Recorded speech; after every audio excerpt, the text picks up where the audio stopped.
বৃহস্পতিবার পবিত্র রাতে কেউ যদি এই দোয়াটি 100 বার পরে কোনো দিন পৃথিবীর কোনো মানুষের কাছে তার হাত পাততে হবে না, পৃথিবীর সব কিছু তার পায়ের নিচে আল্লাহ হাজির করে দিবেন।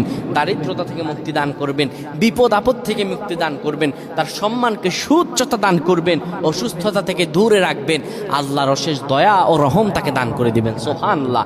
বৃহস্পতিবার রাত এটি গুরুত্বপূর্ণ রাত। এই রাত সপ্তাহে একদিন আসে।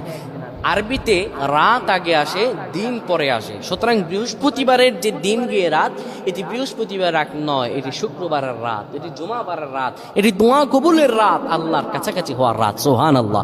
এই বৃহস্পতিবার রাত আল্লাহ তাআলা বান্দার দোয়া কবুল করেন।